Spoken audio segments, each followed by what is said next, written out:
matter so much. We talk probably too much about the patchwork system we have. So we want to kind of do a spotlight on Nevada and how they're looking at AV policy, what other states can learn.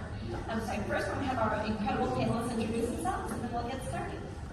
Hi, I'm Nancy Barberly. I am Division Chief for Sustainable and Emerging Transportation at the Nevada Department of Transportation.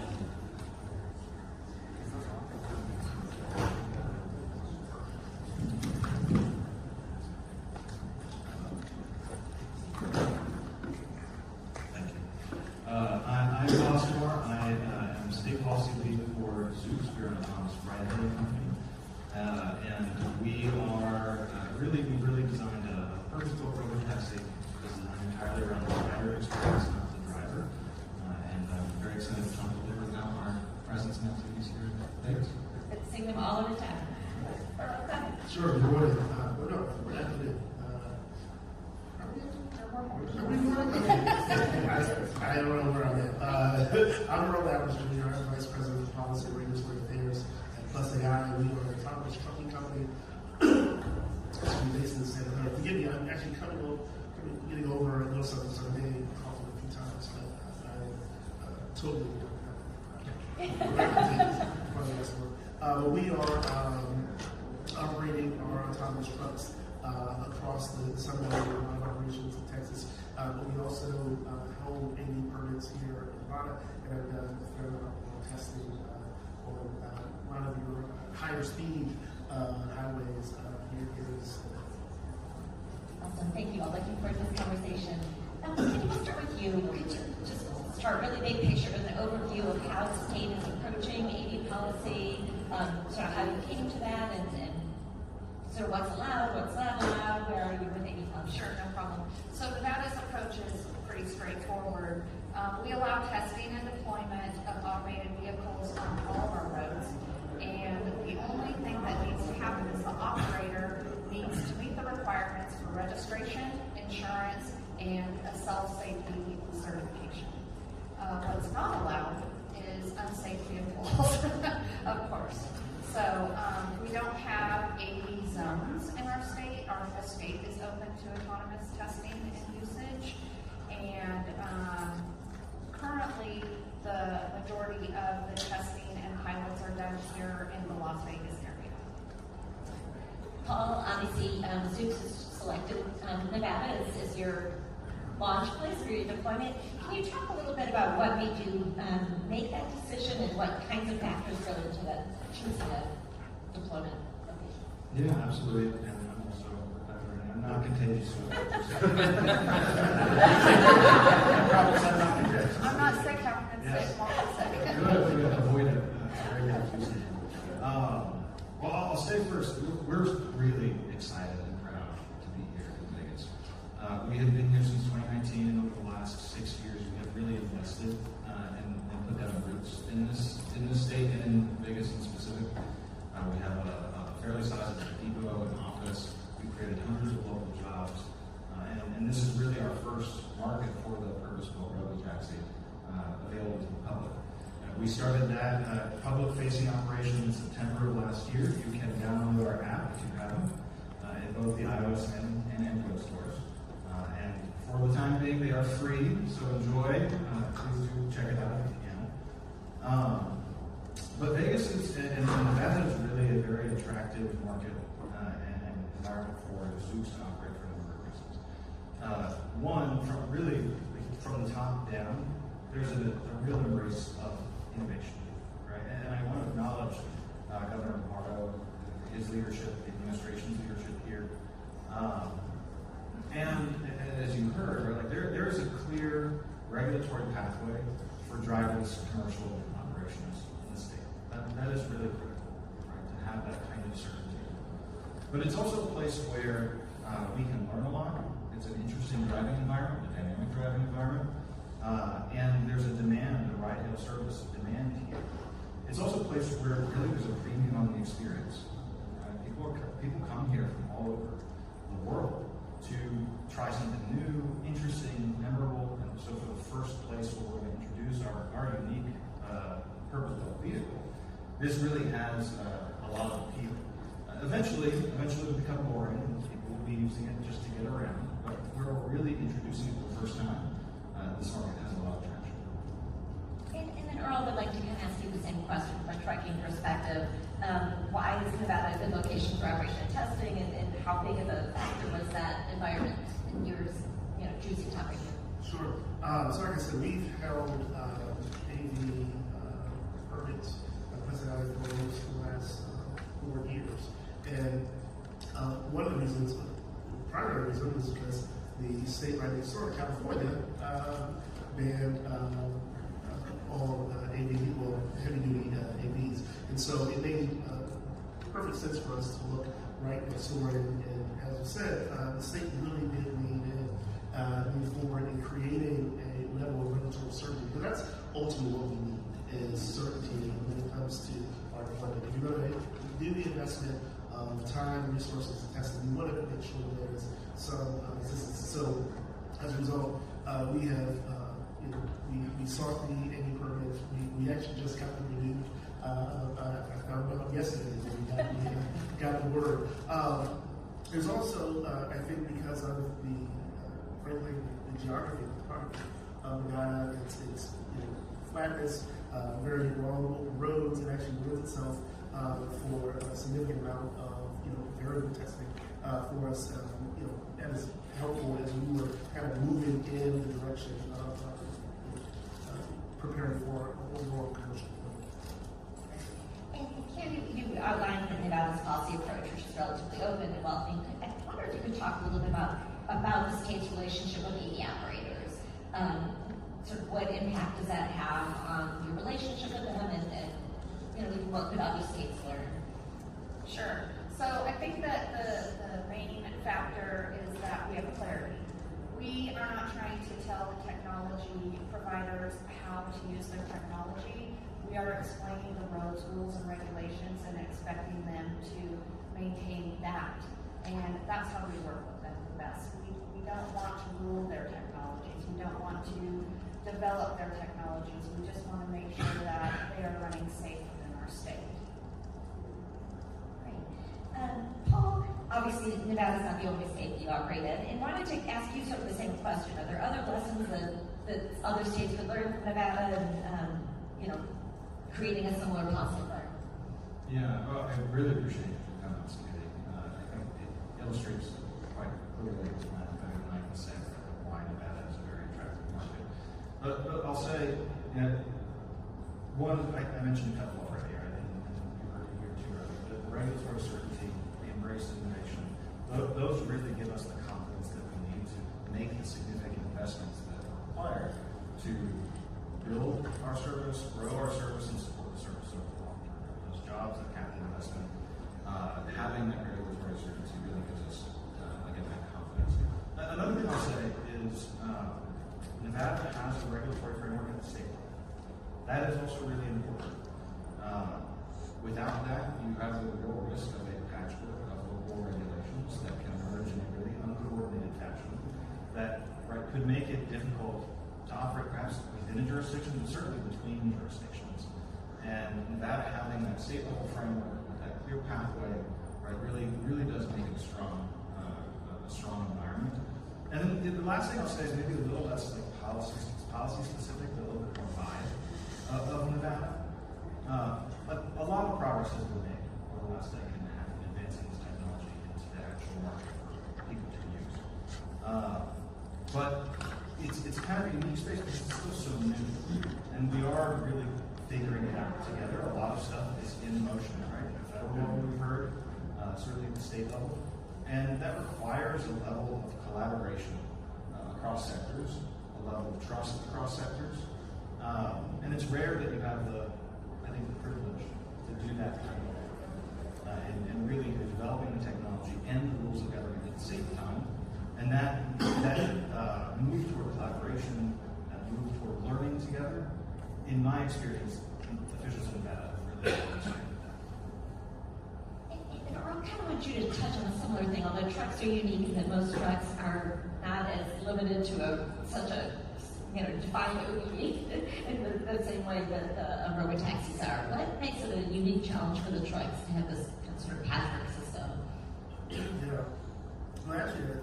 Administrative artists said today, trucks don't stop at state lines. By its nature, it's interstate, and we have to very much have a system, a framework that will allow for this flow of trucks, very freely. And when I think about the Sunbelt states, Nevada is great and very happy to be engaged in. But if you look at most of the states, they're all very much, they recognize the benefits that can come from AVs, the safety benefits, the sustainability benefits, the economic benefits, and they are, whether you're Arizona, Texas, Louisiana, Alabama, you're seeing very much a regulatory frameworks that are creating that certainty, that are actually looking to make it clear that we recognize that these trucks need to move. Now, that being said, there is one thing that represents, and this is why it is so important we have this framework. And Nevada did have a bill this past session where there was a dry rate, and that type of proposal, though it may sound, as to the earlier panel, from a labor perspective, that it is the right approach, but it really will have, I think we all know, it will literally shut down, this vibrant, new industry. So it is important that we sort of have that federal framework recognizing the interstate nature of trucking, so that we can continue to see what would happen in a very orderly and structured way. For sure.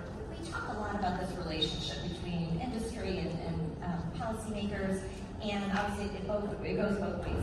So, Candy, we've heard a lot about the kinds of things that would make policy ideal for these operators.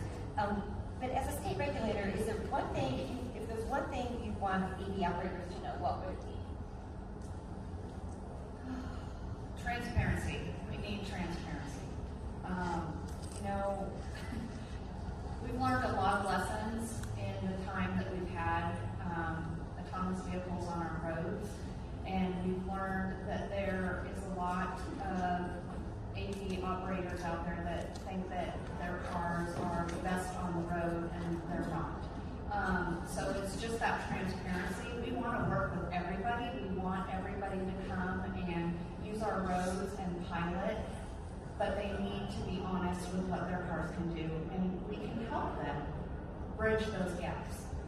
Get them in contact with other people, or even allow them to test on some roads that maybe they're able to test on. We had companies come out and actually teach their cars how to read emergency lighting, which I didn't realize that there's like 45 different patterns that police officers and fire trucks have. So that was interesting. We were able to set up areas within Las Vegas here and shut off some roads and actually teach the cars.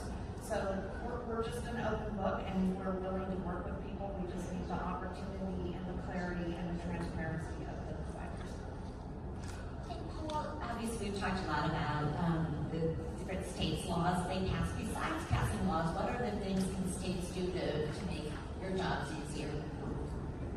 Yeah, well, one thing I really appreciate what Candy just said, transparency and that positive relationship. We have sort of no surprises when it comes to our state regulators and other key partners and policymakers, officials, and that really is the basis of the relationship of trust, which is really essential here. I think that's probably essential in any industry. We have an industry that's so new. And so that kind of collaborative ethos that I mentioned earlier is really, really important.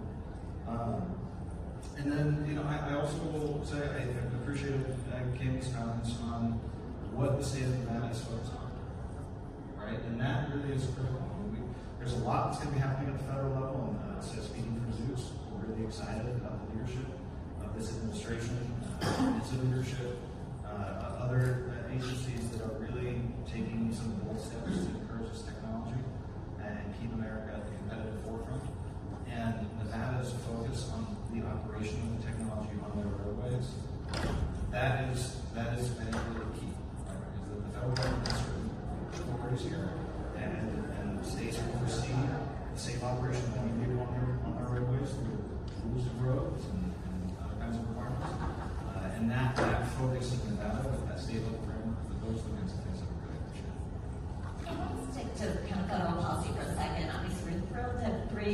administrators here today, and Earl, you were a former US DOT official yourself. Can you talk a little bit about the interaction between state and federal policy and what lessons that the federal government can learn from Nevada's approach? Yeah, no, definitely. So I was the deputy administrator at FMCSA, also chief counsel in the prior administration, and one of the things that we've been having conversations with Minister Bars, it is the level of communication that can happen when it's done right between the federal government and states. It is when it's done properly, it's amazing, and we, I personally think that we did a fair amount of good in the last administration at DOT. But one of the principal things that I very much prided myself on was having those open lines of communication. Going and talking to our DDOT, our Dodge colleagues, because as we saw it, they were the ones who were grounded. They were the ones that were actually seeing the impact of the federal rules that we were putting forward. And so it was so important that we were going to do and to get it right. We couldn't do it more. We had to engage. And so when you're looking at AV policy, when you're looking at AV policy, there is definitely a need for syncing between states because, as Andy said, she is experiencing these vehicles on the road every single day. There's a lot of information and data that she has that is shared, and if communicated properly, it can then help for what a federal rule can look like. So I think that it's so important that there be those open lines of communication, recognizing that no one has all of the information, and that it has to be done in a very cooperative and unified way, in order to try to achieve what is the ultimate goal. And this is what Administrator Mark said, is that safety is the North Star. Is that we're agnostic against the technology.